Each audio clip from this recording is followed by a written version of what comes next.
Today is February 24th, 2024, and we're interviewing Joe Harder, who's the owner of the Onaga Herald, and trying to find some information from him about his place of business and the big history of this press and the community. So I'm going to fire some questions at him, but I'm sure he has some good stories to tell, and then we want to kind of look at the machinery of where it all happened.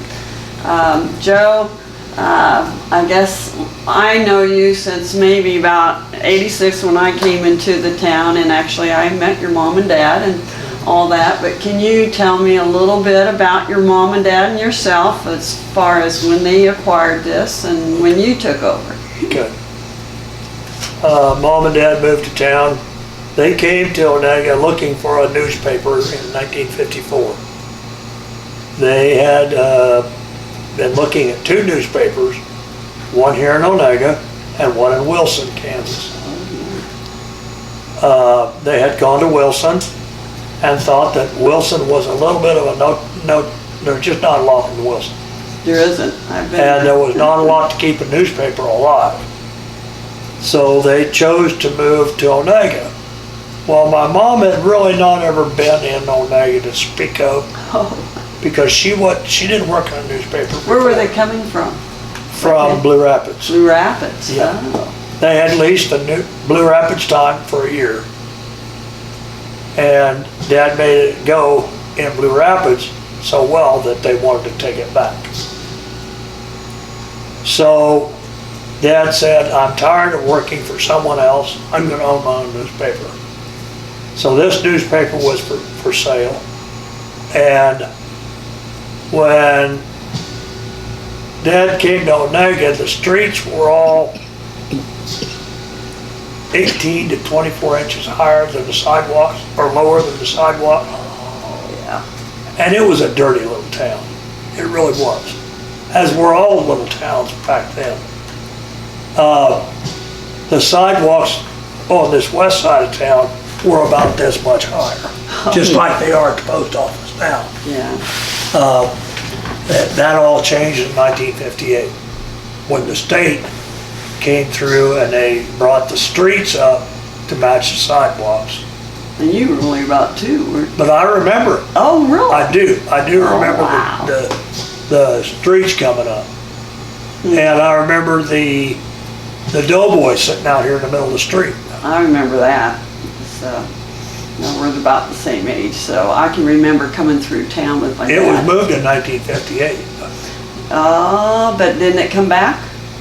It moved back here on the corner. It sat out at the cemetery from 1958. I guess I thought it was out here for a lot longer. No, it sat at that corner out there. Okay. And that's good it enough. faced east. And as the farm trucks went by, they would catch the bayonet, and it was usually bent north.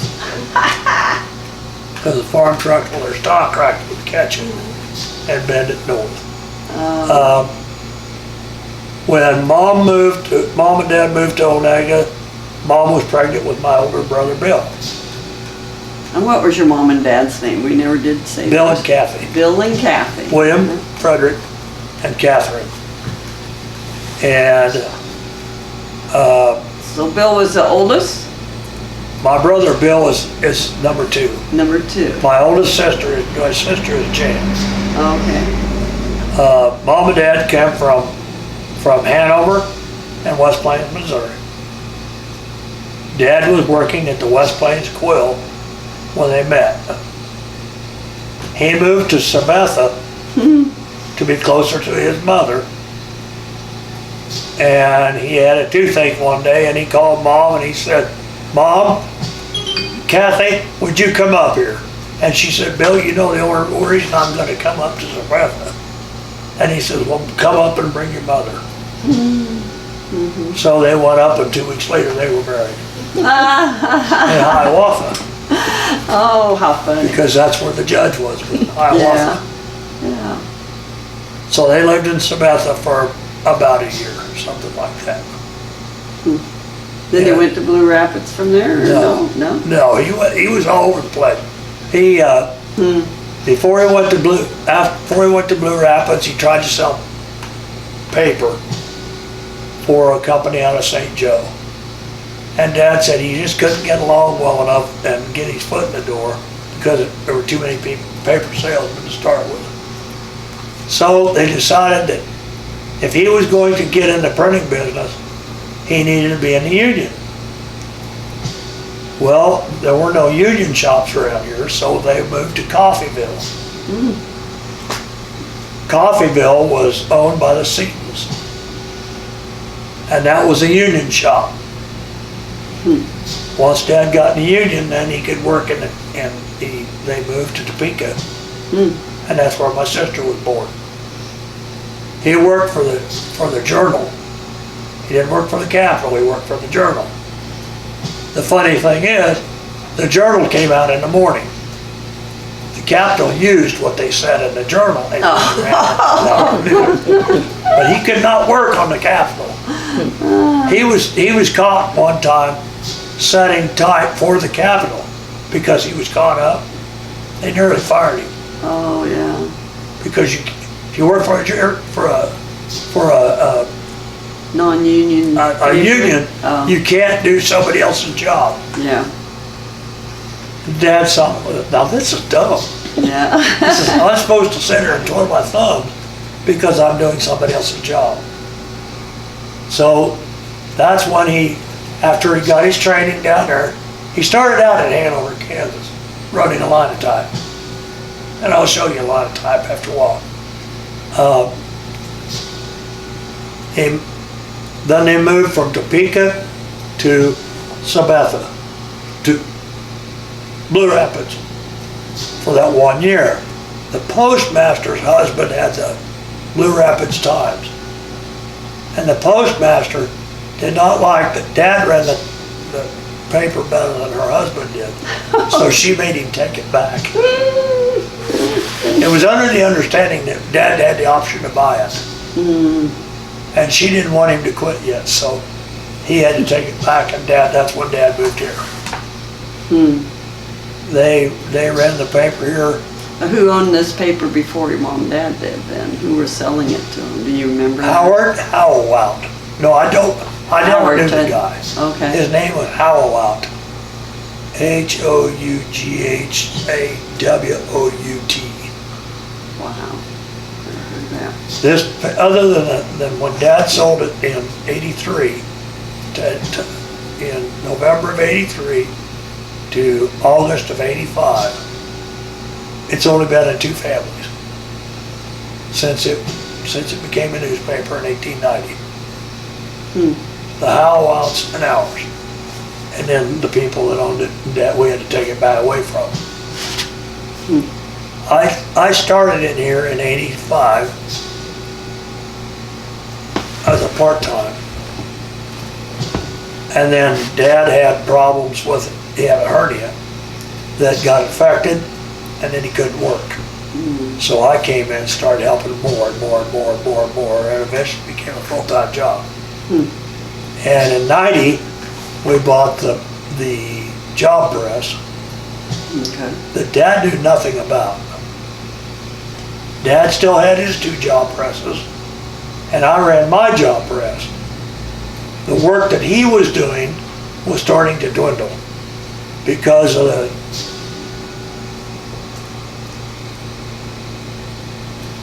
places like the check, where we buy checks now, out of Topeka. They could print checks faster than Dad could. And I could print checks on my press. It's just a matter of magnetic ink. You know the number at the bottom of a check? That's got magnetic ink.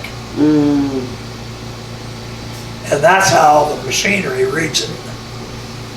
The rest of that ink on it is not magnetic, so it doesn't even see that machine.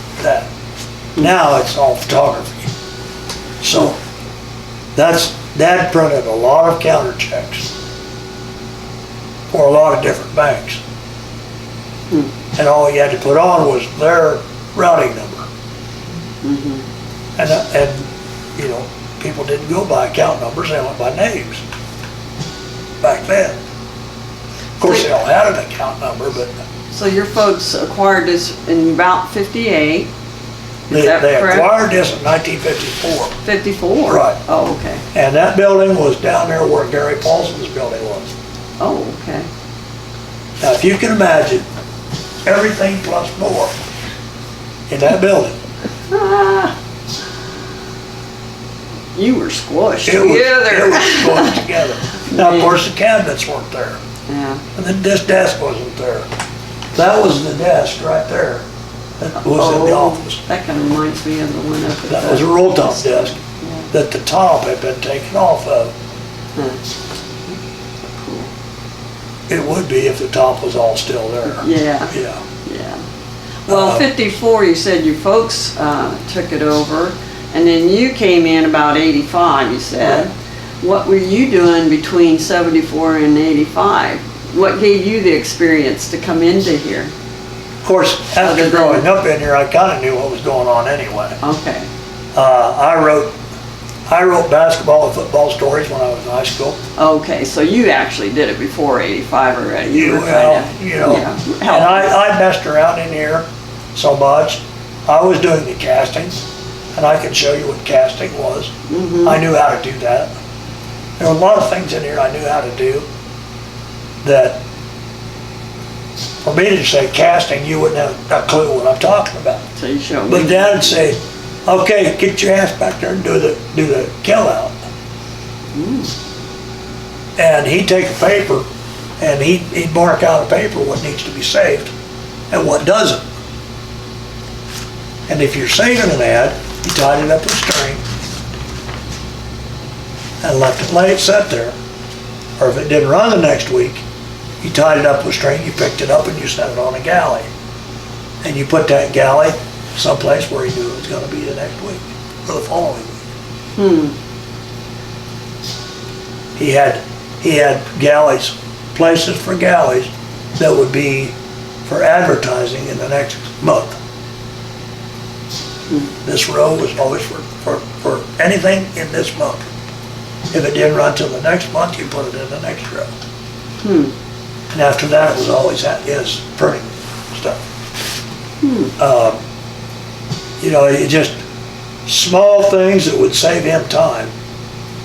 And you know, kill out would take me, to kill out 8 pages would probably take me a couple hours. Because when you killed out a page, kill out means you take the page completely apart. And it was all done in lead and wood. The lead you put in the hell box. Hell box, exactly what happens, it gets melted back down. The wood, you picked it up and the wood called furniture, and I'll show you the furniture, would fit in between the lines and down the center between the columns. And the column would always stay with the page because you're going to use that every week. But the spacing wood that went between the stories and the headlines had to go back in the case. And each one of them was by the half pica. You know what a pica is? Oh, yes. Okay. Very small. They're a pica, and everything was done by the picas. Well, our columns were 11 picas wide. So you knew anything that was in the column was 11 picas. You knew right where that went. And he had buku, 11 picas wide. But there was everything else that went in the ads that might be a different length because you had different size type, or the type didn't go all the way across. And then back in, I'm going to say 68, 69, he bought this fantastic machine called a Ludlow from the Capital Journal. And I scrapped all the brass from it. But all the type that we used for it were brass. All the type for the line type was made out of brass. And what that brass did, the brass does not stick to the lead. So the hot lead would squirt into the brass, make the mold, which was backwards or upside down, one or the other, but not both. And then it would be pulled out, drop down, and that's what you'd use.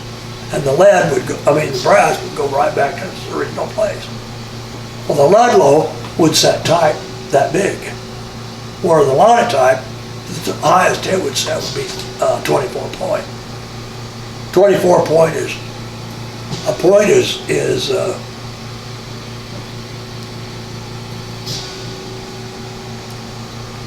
line, about the thickness of a line. I'll show you a line gauge. This is a line gauge. Right there's 2 picas. Okay. Right there's 6 picas, that's 1 inch. And this is not a good pica pole. This is a brass one, that's pretty old. But I keep it here, so just because. Is it your dad's? Or where'd you get it's been around here since I was, so I would assume it was somebody else's first. First, even. But somebody's cut it off. Yeah. They normally, I can shake that if I can get there. Another one. They come in all lengths. The Mercury has a 48-inch one. And it's real loose and floppery. But these are 2 different pica poles. And these are the new ones. That one's made out of steel. This is made out of aluminum. But as you can see, 6 inches is 6 picas is 1 inch. But 66 picas or 72 picas is not exactly 12 inches. But it's really close. Yeah. So that's basically, all you had to do was you just pick up your pica pole, you measure it, you stick that piece of wood in there, in the right hole. You measure the length of it, and if it was that long, you put it in the right hole. And they were all marked, they had numbers on them. But the more you had to look for the numbers, the longer it took you. So you became you knew exactly where all the You had to numbers were. memorize it. You need to know. Yeah. And I did that from the time I was in the 5th or 6th grade. Oh, wow. So, Cool. and working in here on Saturday. Well, it's kind of like a farmer with Yeah, their you just- child. you just did it. You did. You helped around. And I've got a picture of my dad back there I used for his obituary picture. And if you notice in the very far back, that's exactly what I'm doing. I'm working at the casting box. Well, you have to do the kill out. So you have the lead to do the casting. The casting is you've seen these metal plates that ads came on. Oh, I see. Yes. You've seen their flat plates are about like this, and they glued to a piece of wood. Right. Okay. I have seen those. That's casting. Okay. And basically what you do is it's fiberboard. And you put backing on it. Any place that would drop down because of the lead sticking on it, you would have to put backing on the back of that. It's just sticky backing like tape. You'd wet it, stick it on there and tear it off. And you had to fill all those gaps with backing so that the weight of that lead didn't crush your mat. Later on they became plastic with fiber in them. The plastic didn't burn because it had a lot of fiberglass in it. But you could still get it too hot. Oh, yeah. So everything had to be dry. So you as your lead heated, you would put a metal plate up on top, and then you get all your mats ready, and then you lay them on top of that fire, and then you put weight on them to make them nice and smooth, and cook the moisture out of them. Well, would you want us to go back there with you and Sure, you can sure, show I'll some of that? I'll show you that. Okay, let's do that. we'll do Maybe, that. or you got something else you want to Nope. visit about? Uh, What, So when we did keep you go moving. from there to here? What's that? When did you move from Paulson's? We moved in 1968. I was a seventh grader. They moved, the people who moved in, You want to keep who going? moved, the people who moved us, Dad hired them out of Kansas City. It was a heavy equipment moving company. They came in on Wednesday afternoon. And Dad was still running the press in the basement. The press was in the basement. And he had an elevator in that building to haul the pages up and downstairs. Oh, There was a stairs and an elevator right on one side of the building. And you put the pages on and you could ride the elevator up and down. There was no motor on the elevator at all, it was all rope. And you take the pages down, you put them on the press. And he was still running the press when those guys came in that day. They disconnected his melting pot. And Dad didn't realize they were gonna get there that soon, or he was gonna empty it. They picked that sucker up and carried it out and put it on their truck. oh, And it was full of lead, hot lead. Well, yeah, it was cold by that time, yeah. but he was gonna heat it up and dump it out. So at least you could pick it up and carry it a little bit at a time. Yeah. But they carried that out full of lead. How much do you think it weighed? 400 pounds. And it wasn't very big either. You'll see what's back Oh, there. It's not very big. Well, concerned, It's not light to start with, Right. and it was completely full of lead. So what was in this building before? Pool hall. Oh, this is the pool hall. This was pool hall. Well, right before it was a teen town. The cop had rented it and just made it a dance hall for kids. A little more recreational. Yep. Yep. And for a while after Lydia drove through my window, I saved that window because you couldn't actually read it unless you got it right in the sun. And then you could read Onaga Recreation Parlor on it. Oh, Oh, that's cool. So is this the pool hall that was ran by Rich Juno? Yes, Okay. yes.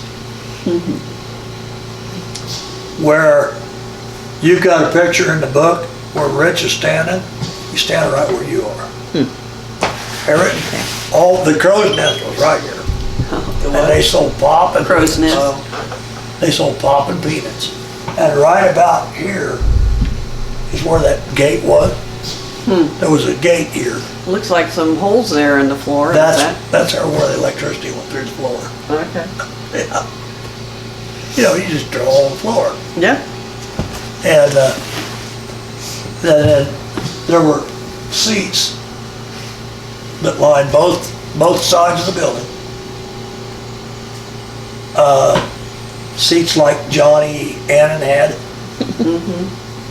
And I think you've got one of them up at the, We have two. Two now. Annette gave us the second one. We have both of them now. okay, but one of those came out of here. Because Johnny just had one for a long time. And then it came out of here when Rich sold out. When Rich sold all his pool tables. And Marvin Cottrell had one of those, I think. Unless he got one and then got rid of it. Because they were full-size pool tables.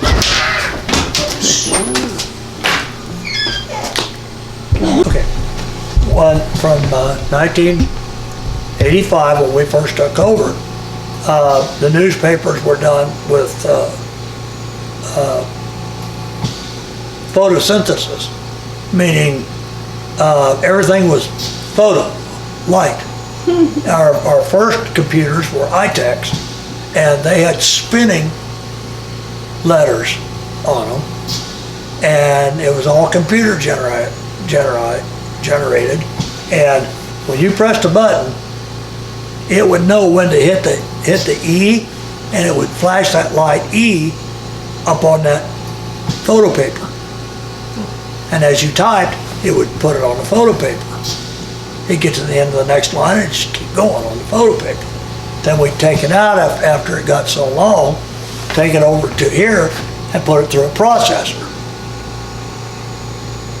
After it came through the processor, we'd have to dry it out. Then after we proofread it, we could set that one line to fix the mistakes. Where now you could backspace it. You couldn't before. Yeah. Just like on a line type. You couldn't backspace it and get rid of it. You could take the letter out if you caught it before it printed. But once it was lead, you couldn't.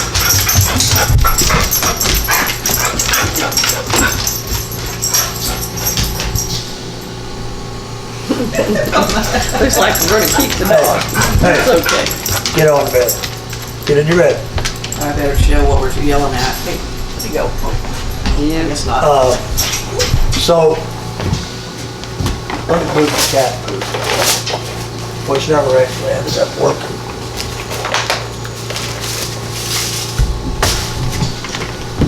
See if I've still got some stuff sheets here.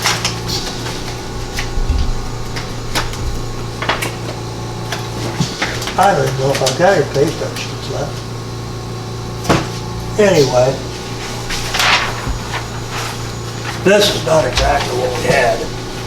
We had a large sheet of paper, and what we did after these were cut out, it would be cut out in columns. Of course, these are printed out on a copier now, but when they come out, they were printed out in columns, and we'd have to figure out in columns how to put it on that page to make it fit. I also had a camera back here in the corner that I shot my own pictures, my own black and white picture. I'd shoot a color picture and make it black and white and placed it on there. It's called photomechanical transfer. And I'd actually put the dots in to make the dots print. It's the dots that print, not the, and it makes it appear gray. Gray is just absence of black. Sounds funny, but it's what way it works. And so we got completely away from this when Dave left in 2010, and I started doing it myself. And it's completely done on a computer since then. Dave kind of forced me into doing that. The first time I ever did that was during the ice storm. I had no choice. We couldn't run the printer. So I put the whole thing together on the page, on a computer, using my pickup for power. Ran the pickup for 12 and a half hours. Burned two tanks full of gas to put the newspaper out. I carried it down to Manhattan on a flash drive, and they printed it. First time I'd ever done that. And what year was that? When was that? Nice. When was that? In 80? I don't remember. It was around there, 89, 2000. 89? 89 Or 90, I No, it was believe. in the 90s. It wasn't, I mean, 89. Yeah, it may have been in the it 90s. was in the 90s, 'cause I Yeah. was. Yeah, that's Yeah. true. It was in the 90s. It was probably in the 90s. Yeah, I don't remember for sure, but I can tell you. I can find the papers. But I've got all those on a hard drive at home. Since I've started, I've got them all on my computer here and on home. I've got it at 3 different sources. And I've since talked to another company about buying a scanner to start scanning the old ones too. kinda like you're doing. Only I'm gonna start at the other end. Yeah, that'd be good. That way, when we come together, we'll have them, and they'll be searchable. Yeah. Okay, Well, maybe let's going move. around. This is not the original chair. I still have the original chair.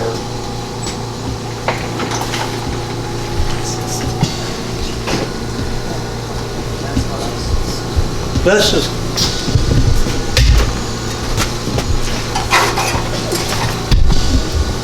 take down my ship.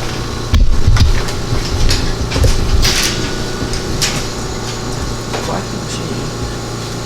This is called the Mergenthaler linotype. It is a Model 5. And I believe it was manufactured about 1890. I'm not real sure about that date. But this is electric. It has a DC motor on it that's since been changed over to AC. The motor is not like any motor you'll ever see, because it has gears on the inside of it, because it runs in the back of it. Basically, if you want to pull up and look at this, I don't have my phone. If you'll have me my phone, Debbie, or do you have a light on that? Look at the keyboard. Focus too. It's very interesting.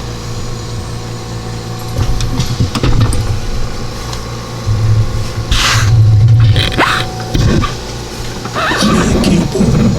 It starts with E at the very top, and it drops down to M. Those are the most common letters used, are on the far left. The least common letters used are in the middle. All the punctuation is right down in the center. And then your capital letters are the same way. They start on the left.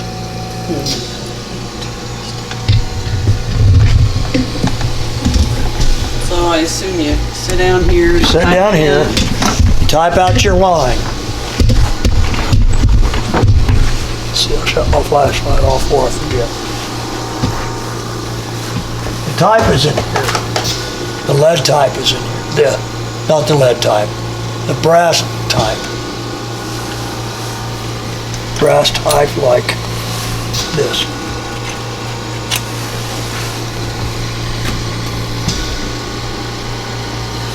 That's an E. Show it where she can see it on the I don't camera. know if we can get that in focus or not. I can't see anything. Just have to take our word for it. There is. That is an E. Okay. This fits down in here. It falls down in here. Oh, because you can see the little. You can see the type here. That's 11 picas to there, from here to here. It would fall down from this down through these reeds at this belt and fall down in here. One letter at a time. And that light doesn't work anymore, so I can't even plug it in for you. Okay, once it filled up this line, shut that up, and you sit here and you hold it up like that until it locked in, and it would lock in here, and then this line would just shove it off over into here, into this spot right here. Okay, once it locked in to here, this would drop down in front of this bull wheel. This big bull wheel right here. it would spin around to the right mouthpiece, and the mouthpiece is right here. If you stick your finger in there, you can kind of feel the sharpness of it. And it would, that bull wheel right down here. Feel that gap? Yeah. That bull wheel would move forward and lock up tight with that brass type. Hot lead then would come out of this pot back here, and that hot lead was right here. Oh, yeah. See, this pot here fed that pot. So before Dad put this on, he had to feed this one to feed that one. But this was an electric automatic feeder, so once he got the automatic feeder, he could shut this pot off. There are 5 mouthpieces in this, in addition to the heaters that keep all this hot. Because if that's not hot at any given time, when that line goes in, it doesn't work. And there are close to 150 holes in that mouth that shoot lead through into that mouthpiece. And if only 2 of them are plugged, it will squirt. And if it squirts, it goes everywhere. And Dad could hear it when it was going to squirt. So if you were to be watching me set type, you better be standing over here, or he was going to get burned. He had to be able to step back here, get away from it, because this right in here would be, I saw him catch his pants on fire one day. Just burnt clear through his pants. Because he couldn't get away from it quick enough, I was standing behind him. So anyway, this little gizmo here is how he set the length of the line that he could set. And he could set them this long, he could set them this long, and he could set them a little bit longer than that. He set them, I think, 13 pikers long, and then sawed them off to 11. I still have that saw. He has never changed that blade. He bought that blade in the old shop. He used it every week and sawed lead with it, and never has changed the blade. To this day, it's just as sharp as the day he bought it. Do you know where he bought that from? And he's probably still on it. But it would have been from a company that serviced newspapers. Yep. Yep. I still got wood with it. And lead. Yeah. Ronnie Wagner bought 1,000 pounds of lead from me, and I cut it in half for him on that saw. You know, it was in pigs this long and this big around, and I just sawed it in half for him. Then of course he wanted the shavings too. Yeah. It was all right. Anyway, So I think how many years did your dad use this he machine? started when he was 18 years old, and he used it until 1985. And then he also used it on his job train. And I can show you some of his jobs that I've never gotten rid of. Intricate jobs that had lines going both ways. And he had tools that would clip metal, and you could slide that metal inside the other metal and make boxes. I mean, forms for anything you needed. They had a way to do it. He could cut steel just like this. He had a steel cutter, and he bolted it down, and he'd use a cheater and cut it off, whatever length he needed. And he wasn't a very big man, but he knew how to do it. So where did this machine come from? Where did it? This machine, he bought it with the Herald office. Oh, it was here, It was here. or over It's- there. It was down there, yeah. And then he bought another one from the Capitol. And it sat up there, and my mom ran it, and Dad ran this. And they started getting home about 2 hours earlier on Mondays and So Tuesdays. do you think, you said this was big 18, whatever? It's got a date on it somewhere. So I wonder if it's like one of the original. Well, it's not an original because it's number 44118. Well, just for the, I mean, for the Herald, I just wondered if it was Oh, one of it's original. the original Herald. Oh, yeah, yeah. Equipment. I'm sure they bought it. It's probably the first machinery they bought Bought by the Howatts. by the Howatts, yeah. Everything else before that was handset. And like I said, all the letters came down here. Well, they had to go somewhere. So after they were done setting the type, this elevator would bring the type back up here. That looks like a pipe sticking up there, would drop down here. It would drop down right in here, and there was a bar that pushed all that type onto this bar. Right here. It would put it on that bar, on this bar, and that would just push it right back into those squirrels, those screwdrivers, and it would drop that type back into the exact right hole. I didn't know where to put it. It just did. It just did. It just did. You know, for 1880, that's an extremely complicated machine. Yeah. That Mergenthaler, he was a smart son of a gun. Everything is done on eccentrics. See all these different bulls and wheels? Every one of them has to be exactly timed or it doesn't run. So was it pretty reliable? Did you have to fight with it? Dad had it set so he didn't have to fight with it. I've seen him where he had to fight with it too.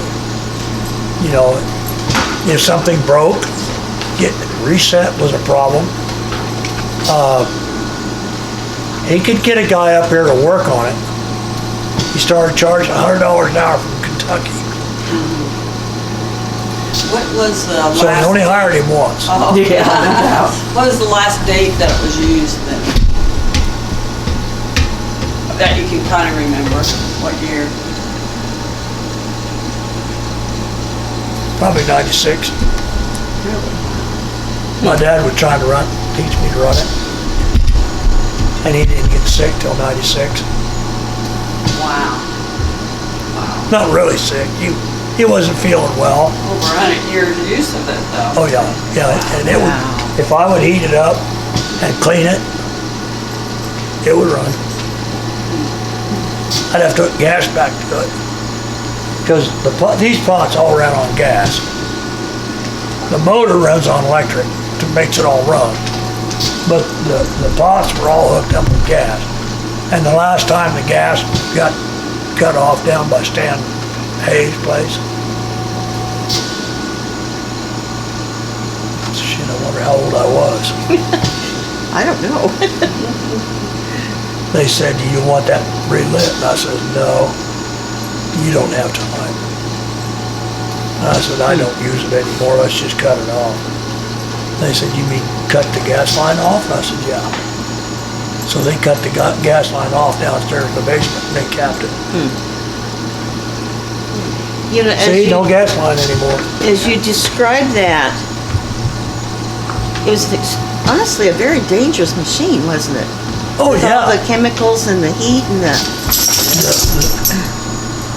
did any of them ever explode No, anywhere? no. I just think you get.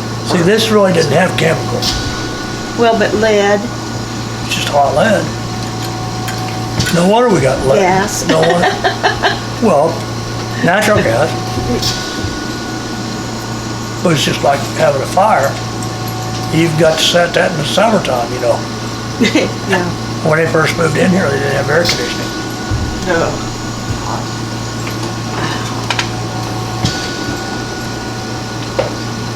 And from this machine, you moved to which machine? Computer. To the computer. What a jump.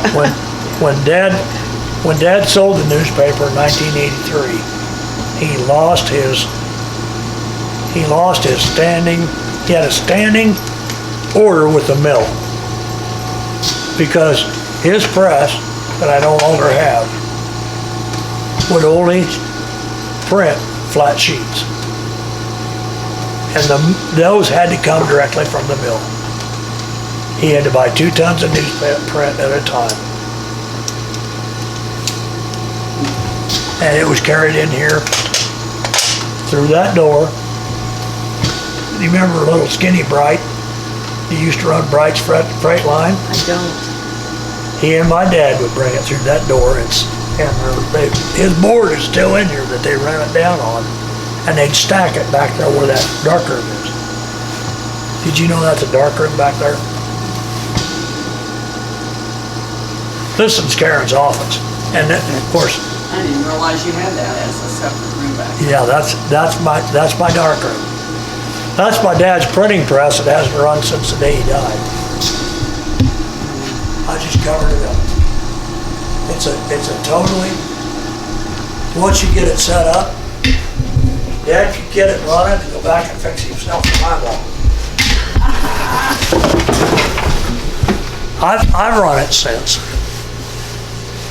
once or twice on a job, but all this slides apart.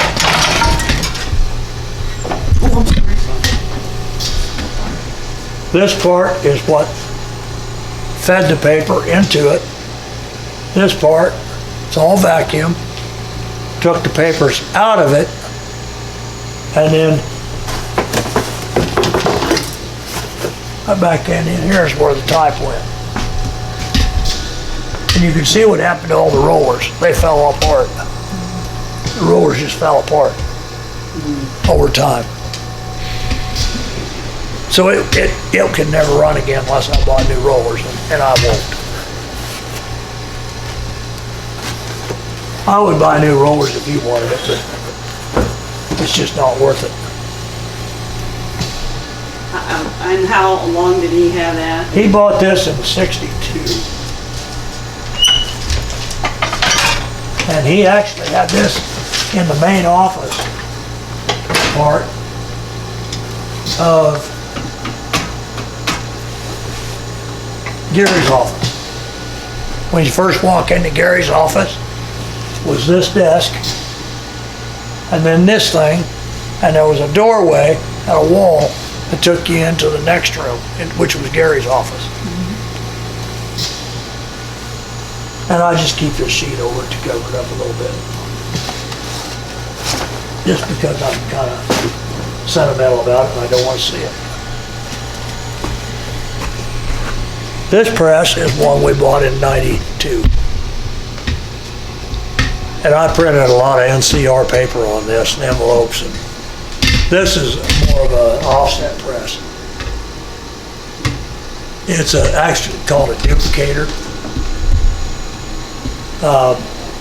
It's got 13 rollers on it. These rollers up here, back here, carry ink. These rollers up here carry water. And the water keeps the ink off the plate, except for the image areas. Do you use it anymore at all? I don't. I can't buy negative. Nobody around here shoots negatives anymore. The mercury has gone straight from computer to press or computer to plate. I can't buy negatives, so I can't print.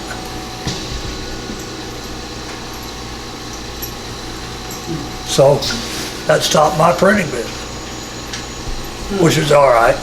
I don't want to work that hard anymore anyway. That's a proof press, and it's my junk drawer right now. But that was originally a proof press. If I clean all that crap off of there, I could show you real easy. But I still can show you fairly well what we did. This is the subscription list.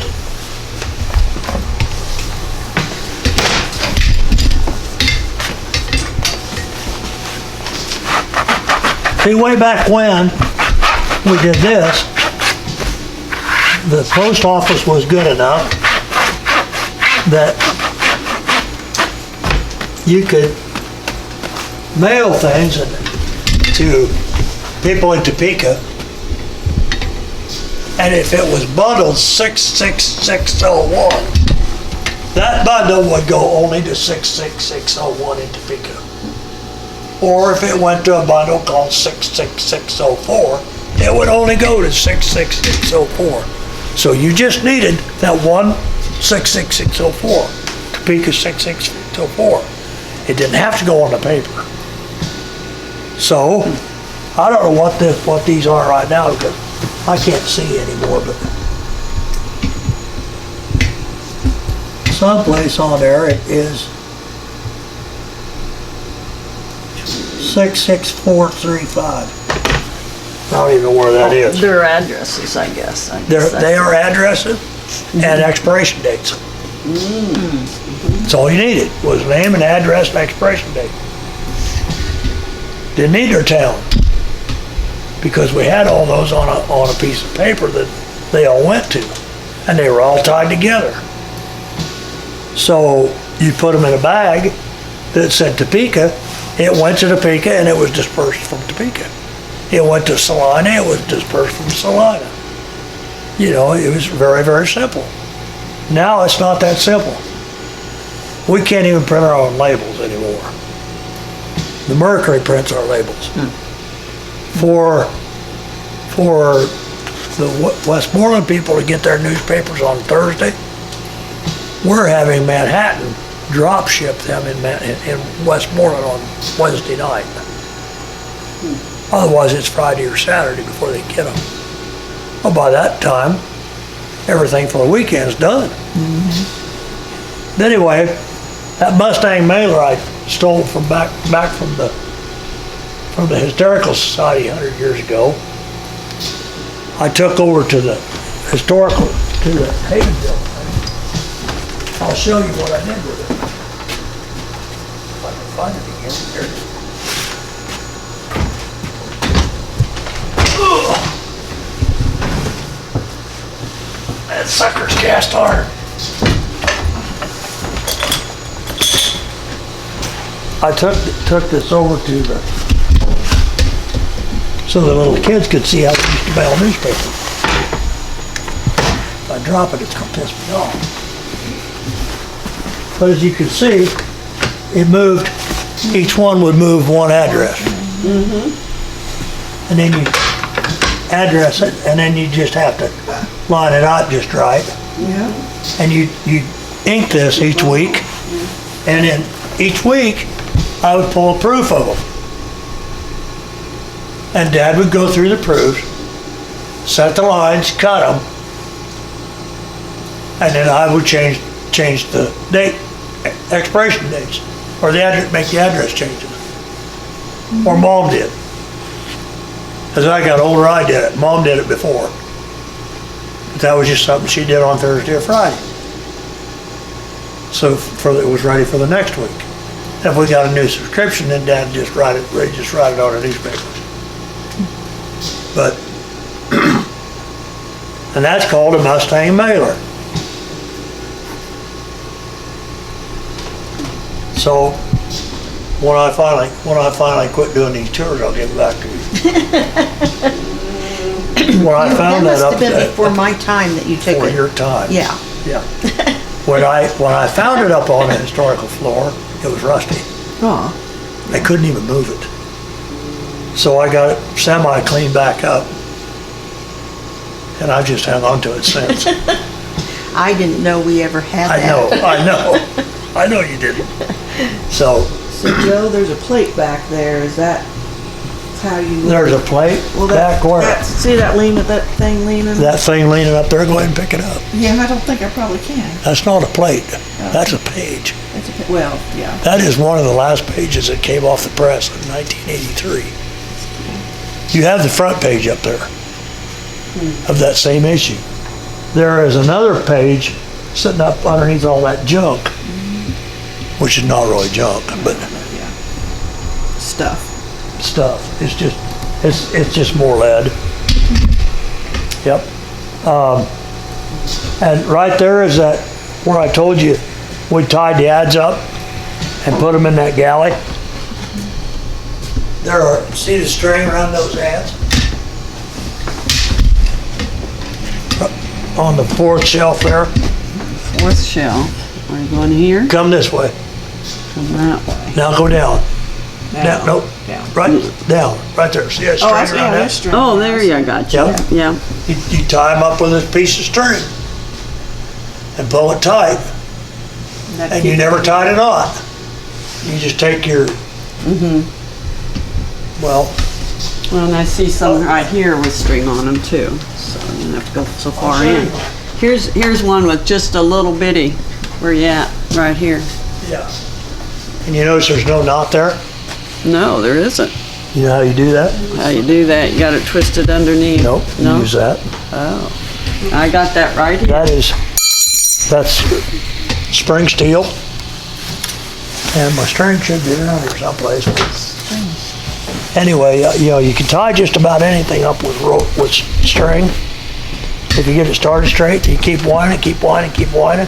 Then you take that and you lay it just like that. So you push that underneath. And you can make your bow, and then you take that and you just cut it right off. That's the handiest tool you ever come up with. You don't want to Wow, I gotta take a picture of that. We'll see if anybody knows what it is. That's called a makeup rule. Fun. This is a press bed. Is it what? Press bed. Yeah, I'll move this stuff so you can see it. See how the page is laid on it? That's where the chase lays, right there. These holes, somebody dropped a screw in there. These holes right here were the pins that these laid against. And these holes are where the blocks were to lock them in. And the chases didn't sit together. They had a chunk of furniture between them. That was the exact space that the paper was. And this is how big that paper was that my dad put up there every week. And that press sat right back here. And I think that picture's still up there in front, but you may have one in the book, I'm not sure, but it sat back here. Dad sat on a box. It was a homemade wooden box. He would sit and like this and watch that press and feed that paper right-handed. And on that top of that press bed was just a solid sheet of board. It was worn slick from all the paper. And on top, right on the left-hand side, was a leather piece, just piece of leather about that, by about like that. And he put glycerin on it. And that was tacky finger back then. You just pour a little bit of glycerin on it, rub it into that leather, and that leather would hold that glycerin. So he could grip the page, put a little bit of air under it, and that next page would fall in with no problem. So, if I can find it real quick, I will show you a picture. So to put one newspaper out, I mean, it looks like it's a tremendous amount of just simply manual labor. It was then. It was then. How many hours or days would it take to do each week's newspaper about? Well, from start to finish? Oh, Yeah, I don't have a clue. Dad did his job work in with it, but he was constantly worried about what's going to be in next week's paper and doing something for next week's paper, kind of like the way I do now. I'm constantly looking for ideas and pictures, so he did that a lot. And going to ball games, things like that, that all goes into it. But they would come in about 9 o'clock on Monday. They'd come home for lunch. They'd go back at 1 o'clock. They'd come home at 6 o'clock. And we'd eat supper, and he'd go sit till about 7 o'clock, and then he'd come back down here. They'd come home about 10 o'clock on Monday night. Tuesday morning, he'd go back to work about 9 o'clock. Tuesday, he'd come home at noon, go back to work. And sometimes he'd come home for supper, and sometimes they wouldn't. And they'd get home about midnight. Wednesday, he'd go to work at 9 o'clock, work all day Wednesday, and they printed Thursday. And that just was pure the printing process, not the reporting or the gathering of news, the sheer printing. That was getting it all ready, yeah. As I got older, he changed the press day to Wednesday. And he crammed all that into 2 days, or 3 days. He would print, he ran the first run was on Tuesday night. See, he had to run it twice. He'd run the front side or the back side on Monday night. And then he'd flip the papers over and run the second side on Wednesday. And run it through the folder, and then Mom would take it out of the folder and mail it. Mom and 2 other ladies. Bertha Surdy helped. You remember her? So you've printed and folded and mailed out all from here. Or Correct. did you then transfer some of that? After Dad lost his newsprint, Okay. we've had the Manhattan Mercury print it since then.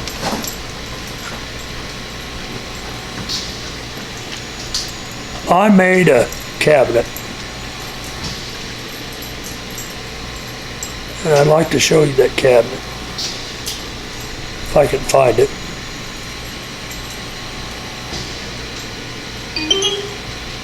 Because it's got part of that press on it.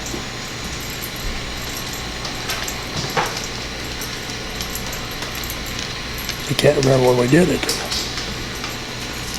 I ran it in the Herald with a little description about it.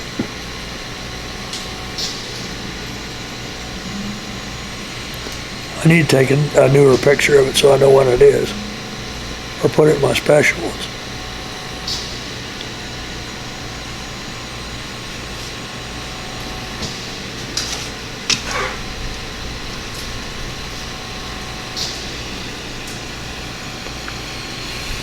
There's a picture of my dad.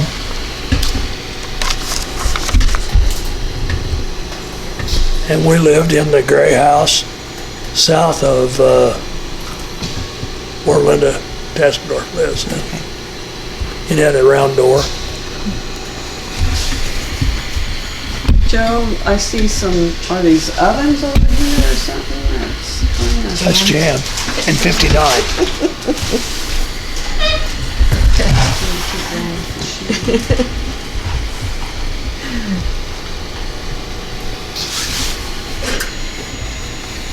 See, that's down in Missouri.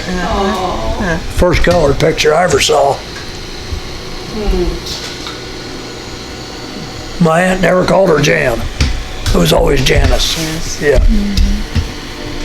There's my dad in Sabetha.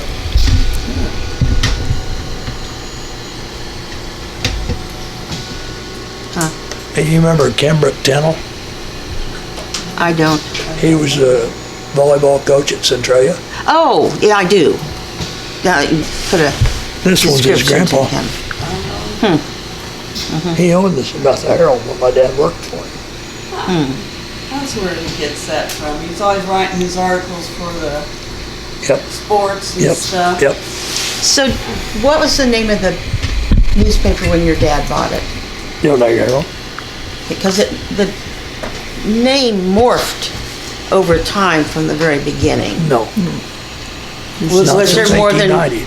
There was just a bunch, there was just several different. there were There several were several different different newspapers? newspapers, yes. Oh. See, every time they got a new buyer, it was a different political party. Right, right. So So Onaga had more than one newspaper at one time? at one time, there were more than one newspaper, yes. There was a Democrat and a Republican. I just thought it was And all then- the same paper. No, and then the Democrat died off. And whoever bought, then the guy that bought the Republican didn't last very long. And then the next buyer just kept naming it different until 1890, and it's remained the same newspaper since then. So it's been the Onaga Herald since 1890? Yep, I didn't realize that. since April the 1st, 1890. Wow. Yep. There's a little deal we made.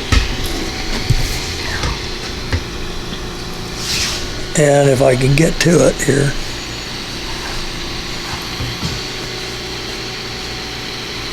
Maybe I never showed it.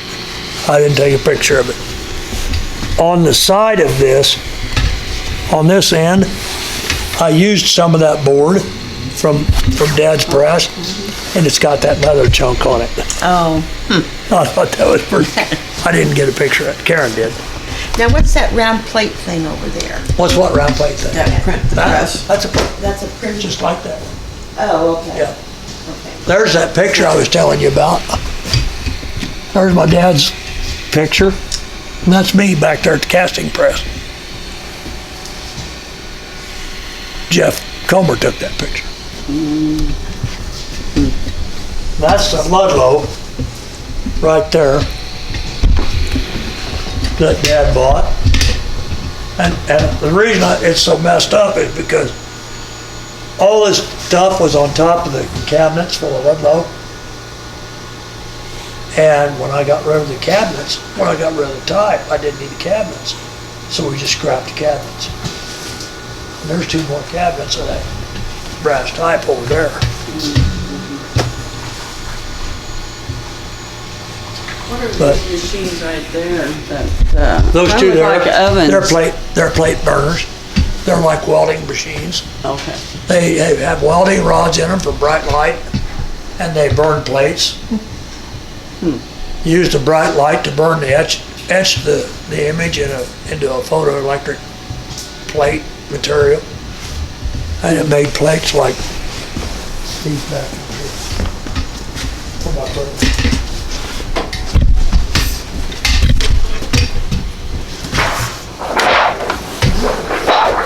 Oh, I got you.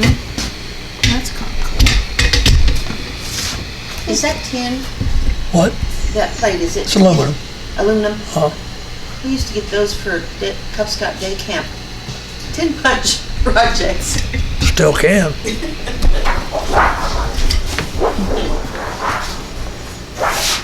So that press, was that used, I still use it. still use it? That's cool. Yeah, I still use it. So how old is it? Older. Older? Oh, older. Yeah, I still use it.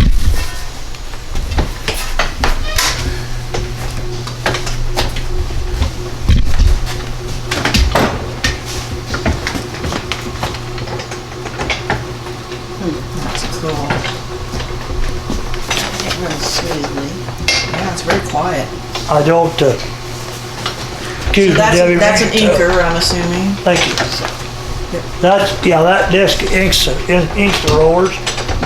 What I use it mostly for is scoring and perforating. I make books for Wheaton City. So I score their books. Do you still print the school calendars? Is that on? I have somebody else do it. So is that electric? Yeah. It's so quiet. Yes. Shush.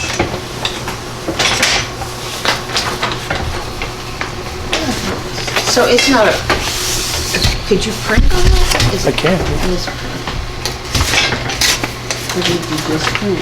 Well, it didn't go clear through both of them.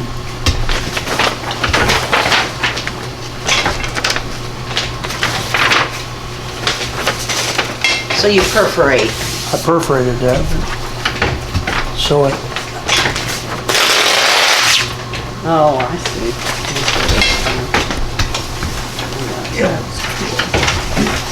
It is very quiet. So you use those tin, those, and I can speed it up. that tin sheet stuff you showed us, is that what does the printing? No, No? So how? Computer prints something on there. no, computer doesn't do anything for this. Do what? It's all Oh, so handset. you don't print. It's it. all handset. So this is a handset, so you'd have to sit with type and put Yes. it on that thing? Yeah. Okay. Oh. I don't know if I can get this off with my wrist, but I,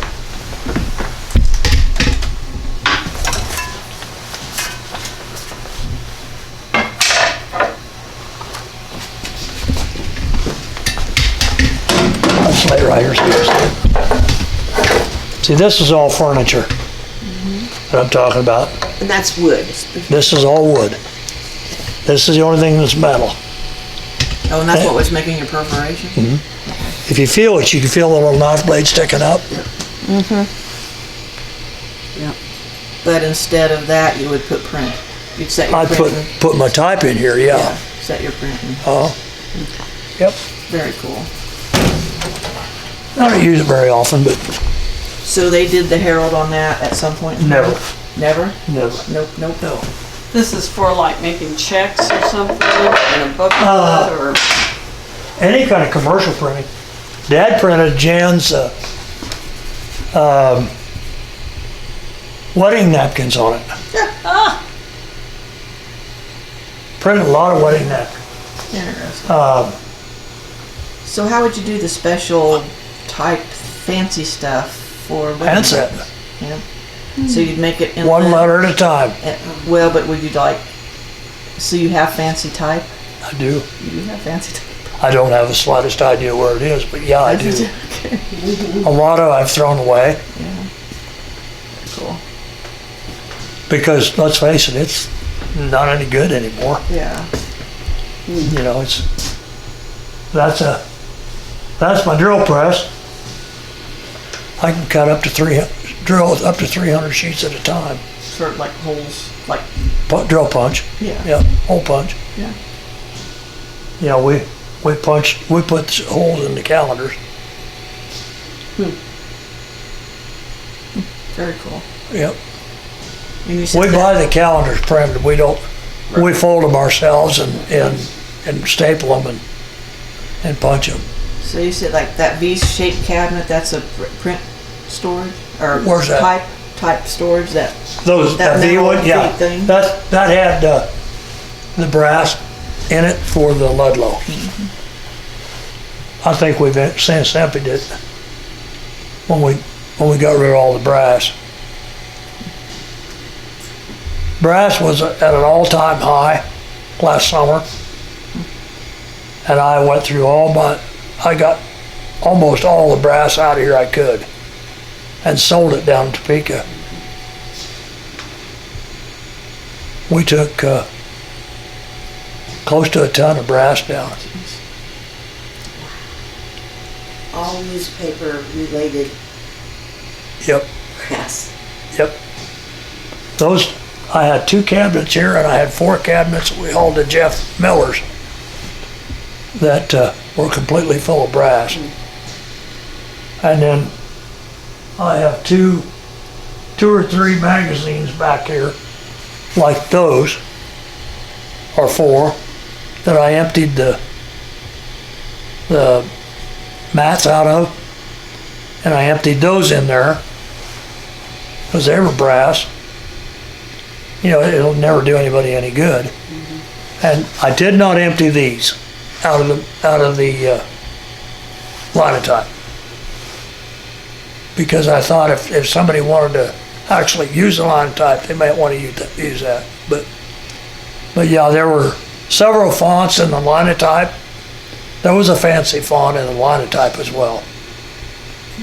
Dad never used it off the Linotype, he just used handset. But then Dad was more of a printer than I am. I'm a graphic artist, he was a printer. There's a big difference. Big difference. Yeah. He was a true craftsman. There's that saw I was telling you about. Dad, I don't know when Dad bought this saw, but that is still the original blade.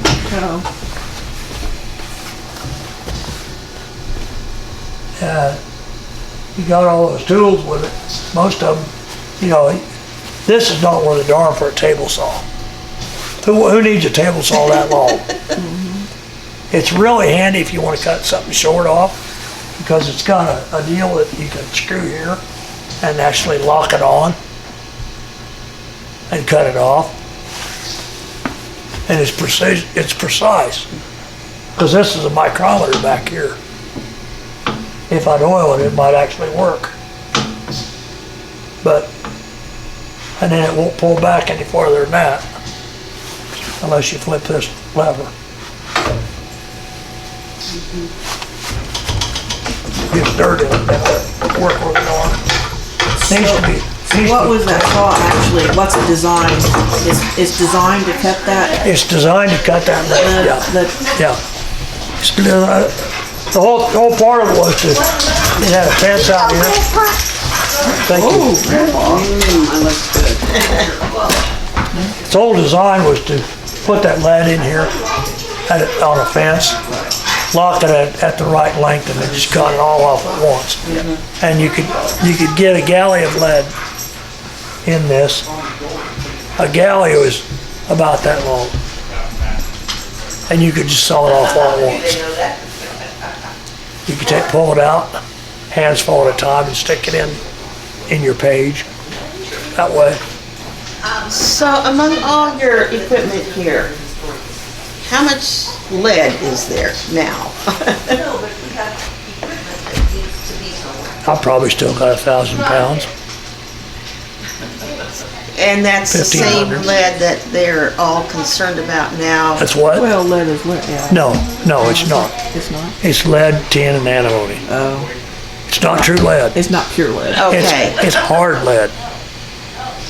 okay, I don't know the difference. There is a difference. There is lead in it, but it's also got tin and antimony, and you'd have to look up what antimony is.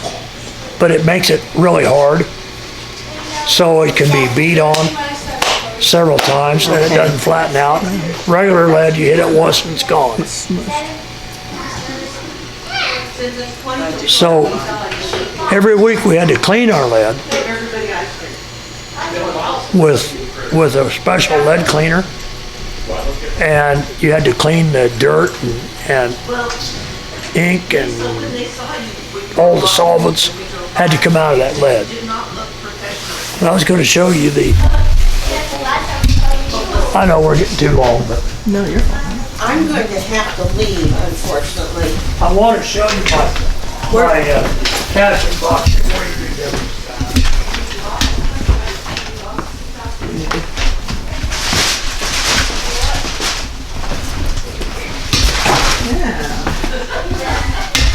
This is what they carried out. I was gonna ask you, yeah. Yeah, this is what they carried out full.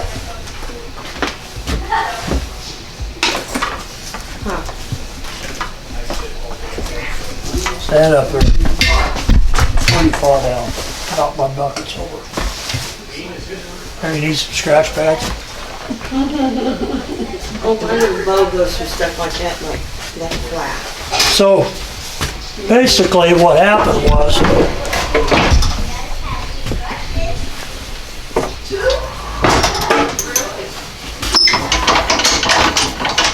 Did you have to reinforce the floors in that place? all the way through, I was gonna Yeah. say.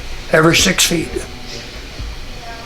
Because the press right there weighed 4,000 pounds.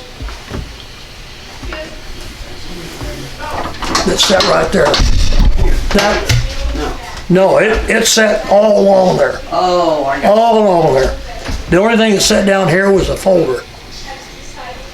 And that piece that right there looks like a hay fork.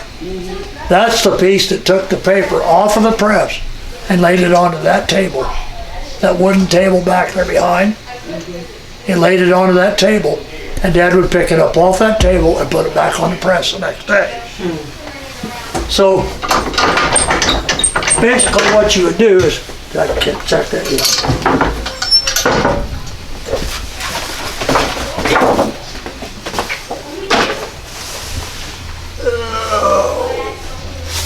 This will do. Those spots I was talking to you about,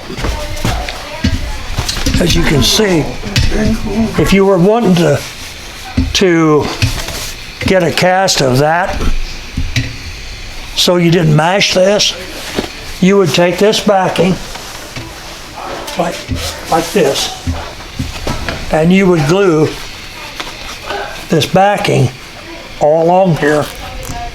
Any place, you'd put a little piece in here, a couple little pieces in there, all around here, all through here, any place that you didn't want smashed. And they just called backing, and it's just cardboard with glue on it. But this is all stuff that had to be done. Then, after you did that, you would tape this onto a long piece of cardboard. And that long piece of cardboard and your mat would go up on top of here on one of these galleys. Let a galley cross here, and of course all this is bolted already. You lay that on your galley and then flatten it down for about a half an hour. And after that was done, you take one out. You take one out and leave that up there. And then what you do is you line these up with leather gloves on, mind you, and lay that just like that, and just like that. Once you got it all lined up, I'm not going to take time to do it right today. You put that down, mark this back up.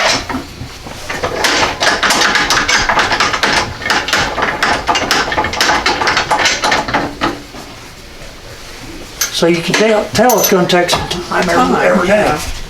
Now you've got another piece of cardboard here coming off that mat, because you want that to go between the mats. So you pull this back like that, and you pour this way. Oh, wow. And then the first one was never any good. It just never was. If you can see this one right here, you see how rough that is? And how shiny it is in other places? Well, if it was shiny at all, it wouldn't carry ink. So your first one was shot. You just set it aside and did it again. Just automatically. With the same... With the same, just the way it was set up. You just take it apart, put it back together, and do it again.